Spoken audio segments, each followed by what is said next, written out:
بسم اللہ الرحمن الرحیم۔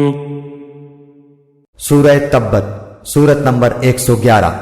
شروع کرتا ہوں اللہ تعالیٰ کے نام سے جو بڑا مہربان نہایت رحم والا ہے۔ تبت یدا ابی لہب وتب۔ ابو لہب کے دونوں ہاتھ ٹوٹ گئے اور وہ خود ہلاک ہو گیا۔ ابو لہب حضور اقدس صلی اللہ علیہ وسلم کا ایک چچا تھا جو آپ کی دعوت اسلام کے بعد آپ کا دشمن ہو گیا تھا اور طرح طرح سے آپ کو تکلیف پہنچاتا تھا۔ جب حضرت صلی اللہ علیہ وسلم نے پہلی بار اپنے خاندان کے لوگوں کو صفا پہاڑ پر چڑھ کر جمع فرمایا، ان کو اسلام کی دعوت دی، تو ابو لہب نے جملہ کہا تھا، یعنی بربادی ہو تمہاری، کیا اس کام کے لیے تم نے ہمیں جمع کیا تھا؟ اس کے جواب میں یہ صورت نازل ہوئی اور اس میں پہلے تو ابو لہب کو بددعا دی گئی کہ بربادی معاذ اللہ نبی کریم صلی اللہ علیہ وسلم کی نہیں ہے بلکہ ہاتھ ابو لہب کے برباد ہوں۔ عربی محاورے میں ہاتھوں کی بربادی کا مطلب انسان کی بربادی ہی ہوتا ہے۔ پھر فرمایا گیا ہے کہ وہ برباد ہی ہو گیا ہے، یعنی اس کی بربادی اتنی یقینی ہے جیسے ہو ہی چکی۔ چنانچہ جنگ بدر کے 7 دن بعد اسے طاعون جیسی بیماری ہوئی جسے عطسہ کہتے ہیں۔ عرب کے لوگ چھوت چھات کے قائل تھے اور جسے عطسہ کی بیماری ہوتی اسے ہاتھ بھی نہیں لگاتے تھے۔ چنانچہ وہ اسی حالت میں مر گیا اور اس کی لاش میں سخت بدبو پیدا ہو گئی، یہاں تک کہ لوگوں نے کسی لکڑی کے سہارے اسے ایک گڑھے میں دفن کیا۔ ما اغنى عنہ مالہ وما کسب۔ نہ تو اس کا مال اس کے کام آیا اور نہ اس کی کمائی۔ سیصلی نارا ذات لہب۔ وہ ان قریب بھڑکنے والی آگ میں جائے گا۔ بھڑکتے شعلے کو عربی میں لہب کہتے ہیں۔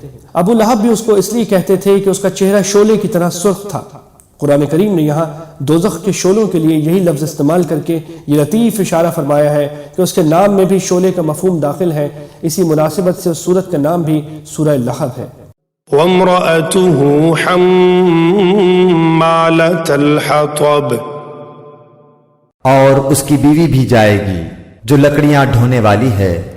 ابو لہب کی بیوی ام جمیل کہلاتی تھی اور وہ بھی حضور اقدس صلی اللہ علیہ وسلم کی دشمنی میں اپنے شوہر کے ساتھ برابر کی شریک تھی۔ بعض روایتوں میں ہے کہ وہ رات کے وقت آپ صلی اللہ علیہ وسلم کے راستے میں کانٹے دار لکڑیاں بچھا دیا کرتی تھی اور آپ کو طرح طرح ستایا کرتی تھی۔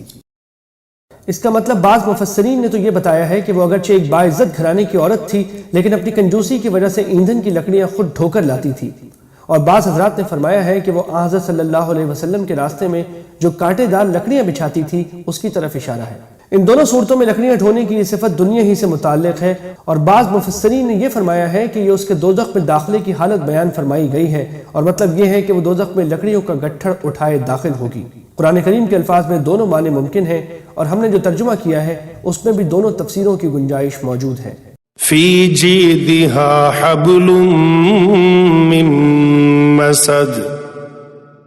اس کی گردن میں پوست کھجور کی بٹی ہوئی رسی ہوگی۔ پہلی تفسیر کے مطابق یہ عورت لکڑیاں ڈھو کر لاتی تو ان کو مونجھ کی رسی سے باندھ کر اپنے گلے میں لپیٹ لیتی تھی، اور دوسری تفسیر کے مطابق یہ بھی دوزخ میں داخلے کی کیفیت بیان ہو رہی ہے کہ اس کے گلے میں مونجھ کی رسی کی طرح توق پڑا ہوا ہوگا۔ واللہ سبحانہ عالم۔